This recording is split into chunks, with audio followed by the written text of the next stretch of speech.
We all have times in our life when we're living in a mess. I'm not talking about some dirty dishes in the sink or a room that needs tidying. I'm talking about a crisis, a loss, a breakdown in a relationship, a diagnosis, a divorce, a mess.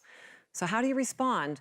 If you're like me, your response may include panic or fear with a dose of control, or even giving up or giving into that mess. I've shared the story of our three children running from the Lord in a season of 7 years. We faced terrible heartache, addiction, rebellion, drugs, a mess in our family. But the Lord taught me a lot of lessons in those years. And one that I find that I share a lot from my Finding Freedom Bible study is that we found joy right in the middle of the mess. Yep, you heard that right. Joy in the middle. Not joy when everything was worked out, whatever that means, but true joy right in the middle of the mess, when circumstances looked the same, but we were able to rise above them with our newfound joy. So if you're in the middle of a mess, lean in while I share where we found our joy. Here it is.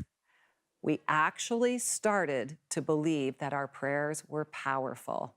Now, don't get me wrong. We were praying people, but the question was, did we really believe that our prayers were powerful? Well, the Lord took me to Daniel 10, verse 12, and Daniel was praying when a heavenly being appears to him. Verse 12 says, "Don't be afraid, Daniel, since the first day you began to pray for understanding and to humble yourself before God, your request has been heard in heaven." First, he reminds Daniel not to be afraid, and this is critical. Fear is immobilizing and it steals your joy. God says, "Give me your fear."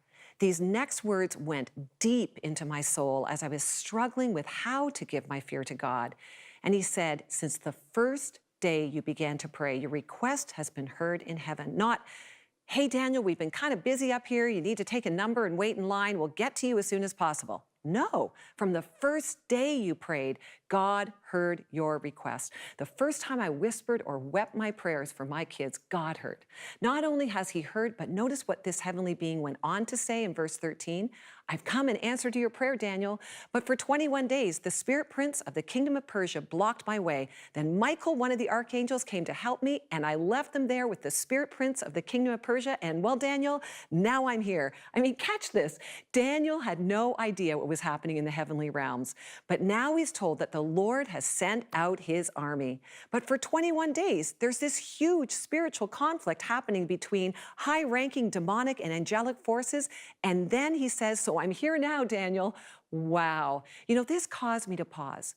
What was happening in the heavenly realms on behalf of my family? Was there this huge battle taking place?